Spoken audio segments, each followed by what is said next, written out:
चलते हैं आगे और बात करते हैं उस शेयर की जो जा रहा है पीछे। हाँ, पेटीएम करो, ओके। 20% के दो नीचे के सर्किट लगा चुका है। क्यों लगे हुए हैं लगातार 2 सर्किट, और जो अब इसके ऊपर नया रील बनेगी, ये सर्किट कब खुलेगा? ये रील बन सकती है और तो क्या बनेगी। तो आइए नूपुर से जानते हैं इसकी वजह। नूपुर बताइए। बिल्कुल सर, बैक टू बैक दूसरे दिन आज सर्किट लगा है स्टॉक में और बड़ी खबरें भी आई थी, कंपनी ने बयान भी दिया। और पिछले तिमाही में इनफैक्ट इंटरेस्टिंग बात यह है कि एफआईआई और डीआईआई दोनों ने ही अपनी हिस्सेदारी बनाई थी। दूसरे दिन आज सर्किट लगा और ऑल टाइम लो जो है स्टॉक का 439 रुपीज़ का, उससे सिर्फ 10% दूर है ये स्टॉक।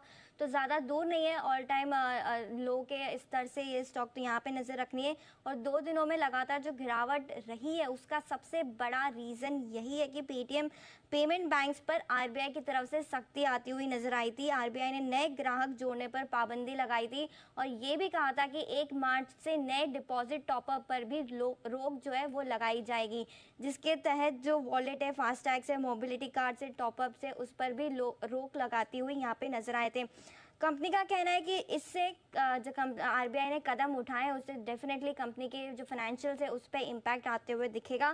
कामकाजी लेवल पर जो है वो मुनाफा 300 से 500 करोड़ तक का असर वहाँ पे होते हुए नजर आएगा। कंपनी ने ये भी क्लियर करने की कोशिश की कि जो आरबीआई के निर्देश है उसका पालन करते हुए काफ़ी सारे कदम उठाने वाली है। पेटीएम दूसरे बैंकों के साथ पेटीएम सेवाओं का जो है उसके लिए टाई अप करेगी और जो कस्टमर्स है उसे देने की भी कोशिश करेगी, लेकिन अभी उसमें कुछ टाइम लगेगा। 1 से 2 हफ्ते ऑपरेशनल बदलाव में लग सकते पूरा होने में और मार्च तक सामान्य स्थिति में आने की संभावना यहाँ पर होती हुई नजर आ रही है। लेकिन इंटरेस्टिंग बात ये, डीआईआई और एफआईआई ने लगातार इसमें हिस्सेदारी बढ़ाई है। पिछले क्वार्टर में दिसंबर की जो तिमाही निकली है उसमें एफआईआई ने हिस्सेदारी करीबन 3% से बढ़ाते हुए दिखे थे। 61% से पहुंच के 64% पहुंच गई थी। और एफआईआई की हिस्सेदारी, माफ़ कीजिएगा, एफआईआई की हिस्सेदारी 61% से बढ़ के 64% पहुंच गई थी। और डीआईआई की भी हिस्सेदारी अगर आप देखें तो 4% से बढ़ के 6% हुई थी।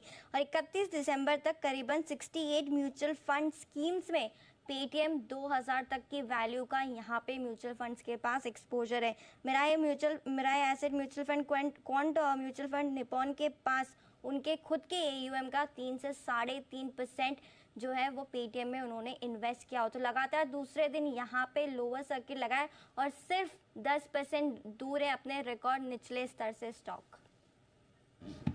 चलिए ये है आपके लिए पेटीएम नीचे का हाँ 434 बनाया था ना इसने लो, 439 है, मुझे 434 याद रह गया। ओके, 5 रुपए का फर्क गया, but I am almost there, right? Almost there.